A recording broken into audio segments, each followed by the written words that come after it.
Hi guys, welcome to another video here on my channel. For those of you that are new, my name is Lakia and welcome to the Chaotic Critic family. For my returning subscribers, welcome back. Here on my channel, I share planning and organizational videos, plus so much more over on my blog, chaoticcritic.com. The link is always in the description box.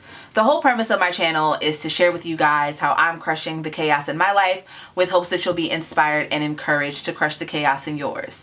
Today's video is another addition in my Planning for 2020 series. For those that are new to the channel, I will have it linked in the description box for you to check out. But this series has featured an array of videos with tips and tricks on helping you choose the right planner for you in the new year so that you can crush your goals. So again, I'll have that linked in the description box for you to check out. But today's video, we're going to be talking about not forcing yourself to use a particular planner. So I shared my planner lineup. My catch-all planner is my art planner, my half letter, which I love. So you will be seeing a lot of this. And if you check out my low income budget series, then you're going to be seeing a lot of this horizontal Dollar Tree planner. So I've done videos on both of these, and again, the entire series will be linked for you to check out. But I also had a mental health planner in my lineup, which I'm keeping, which is Joy Paper Designs. But then it came to my memory planner, and the one that I chose was this cloth and paper planner, and it is just a weekly.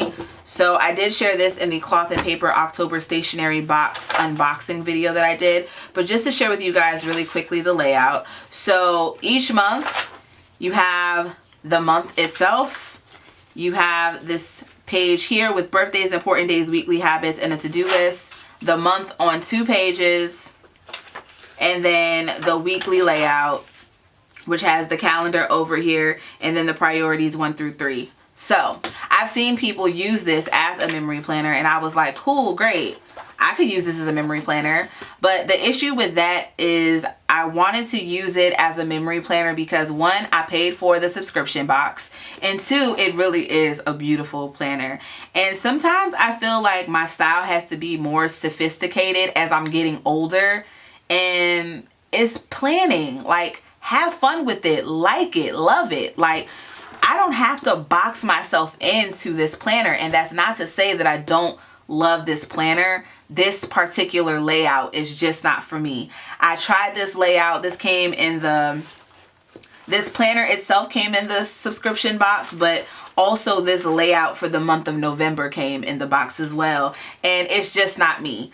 I really thought of all the ways that I could switch this up and change it and make it my own. And while that's all fine and dandy, I feel like when you completely change the layout of the planner, when you make the planner work for you and modify it with tweaks here and there, but I was getting to the point where I was literally going to, like, this, I could care less about it going Monday, Tuesday. I could have rearranged this, covered this whole thing up, and then for what I wanted to track on the last few pages where it has the 1 through 31 here. If you're using this as a regular planner, a great tip is to use this if you're doing affirmations to track your daily spending, or if you have a blog or YouTube to put your videos that you have for the month in this one central location. That's cool, that's great, but that's not what I'm using this for. I was using this as a memory planner, and I figured I could cover up the days to make this just lined paper, and I could put in what I like to track, which is the wrestling pay-per-views that happen every month, sometimes the football schedule when fall 2020 would roll around, and just like some other random lists. Oh, TV shows, because I like to do a TV tracker, so I would do that in here as well. But I just feel like I was forcing myself to use a planner because it's so pretty. And in the planner community, what often happens is that we either force ourselves to use something that's not working for us, or we hoard something because we think it's so nice and we never end up using it. So like for me, one thing that I would love to hoard are these cloth and paper, where are they? These cloth and paper sticky notes, right? I mean, they're neutral.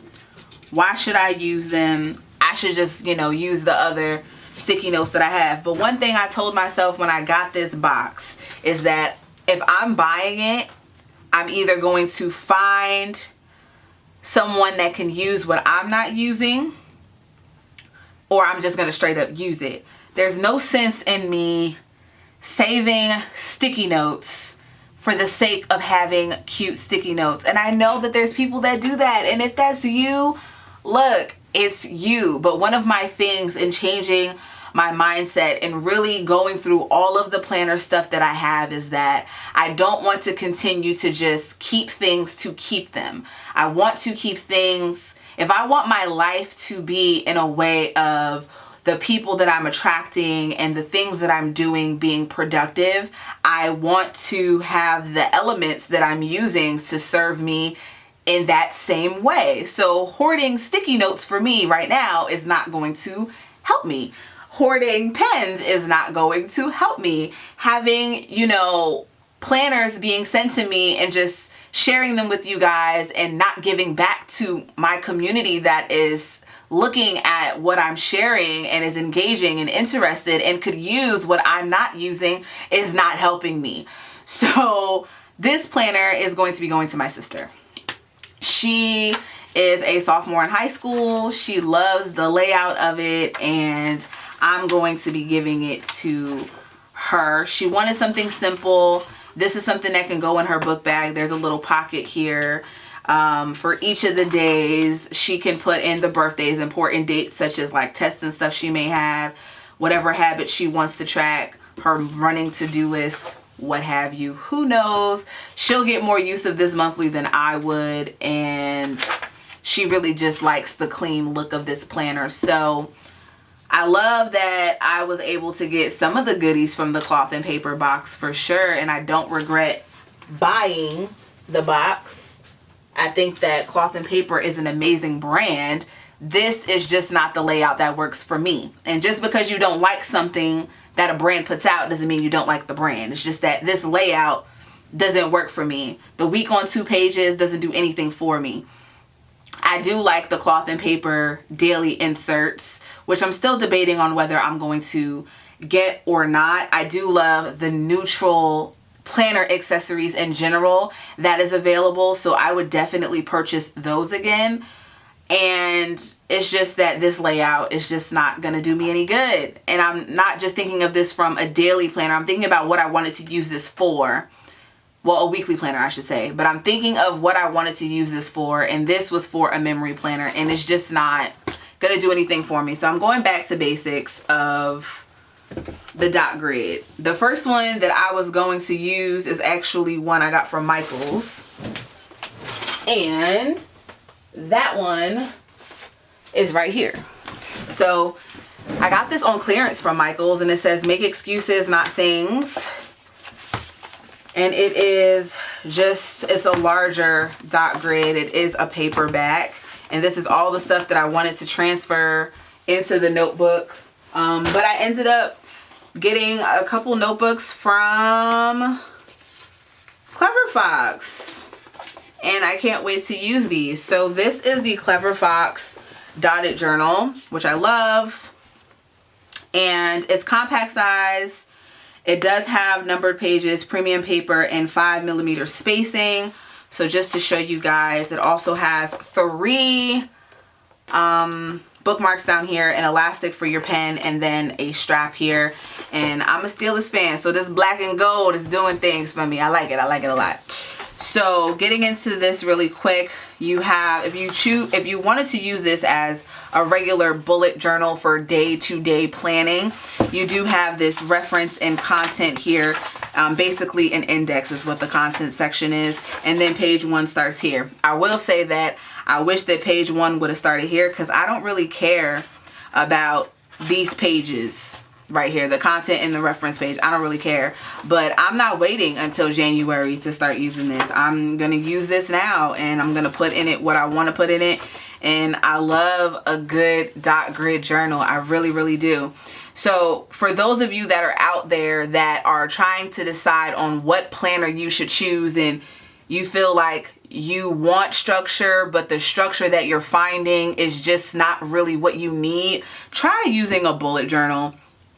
I will link below the videos that I've done in my Stylogy, but there's so many accessories that you can buy to put together a bullet journal, and plus just pen to paper. You don't have to be an artist to use a bullet journal. Also, this kind of journaling in general. I've done bullet journaling not just in dot grid, but also in lined notebooks as well. And you can put stickers in here, and I love that I can put stickers in here. And when this is done, I'll move it to another one. Will it be a Clever Fox one? Who knows? I don't mind trying out different dot grid notebooks. I just know that for me, when it comes to the memory planning that I want to do, I don't do it on a daily basis. I don't do it all the time. I do it when I feel like it. And in using that cloth and paper one, I felt that I would be forced to do something, and that kind of takes the fun out of it for me and what it is that I want to journal about. So it just wasn't going to work, but I'm happy that I'm going to be able to give that planner to my sister. Also from Clever Fox, they did send me this ruled notebook, and this one I kind of have a thought in mind for it, so we'll see.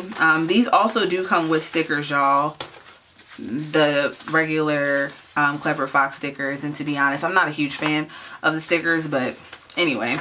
So it just has a Clever Fox ruled notebook. It has the little stuff on the front, and then it jumps right into the pages, and it does have 3 of the little bookmarks here, the elastic, it does have the pocket in the back, and then the pen loop. So it's literally just, these pages are numbered as well, which I like. So this notebook has 127 pages. It is college ruled, and this one, the dotted journal, which also has a pocket in the back if I didn't note that already, has 155 pages. So here's the when it comes to size. So the college ruled is about the same height as the dot grid, it's just a little bit slimmer. So the thought that I have in mind for this is using this as a faith planner when it comes to my scriptures. I don't mind the one that I created that's a disc bound, but I also just like having a good notebook in my bag. So this I do like, and I chose black because all of my planners are basically black, but I just love the sleek look of it, and none of the colors really stood out to me. So I love both of these, and I can't wait to start using this one, literally using it now, not waiting until 2020 to use it. So that wraps it up for this video. I really just wanted to talk about and just be transparent with you guys about my planner journey, and you know, don't feel forced to use something. Don't feel forced to use a planner just because it's nice. You can also return things. In my case with the subscription box, I had 2 options, either sell it or give it away. I'm going to give it to my sister. My sister has been looking for a planner. She has been telling me for, well, since the beginning of the school year that she chose a planner and she doesn't like it, and she didn't want to go back to Happy Planner. She just wanted something a little more, I guess, more bound, whereas the Happy Planner, she just, the size wasn't what she wanted. Like the classic is a little too big, and then the mini was like too small, and she really gravitated towards this when I showed it to her. So I'm gonna give it to her, and however she chooses to use it is how she chooses to use it, but I know she's gonna use it for school. So I really just want to stress, don't feel forced to use something, you know. Return it if you can, and if not, give it away. There's no sense in just hoarding and holding on to things that are serving you no purpose just because. It's not. For me, that's just not where my mind is at in general, and that has to go down to even the smallest things of, yes, a planner.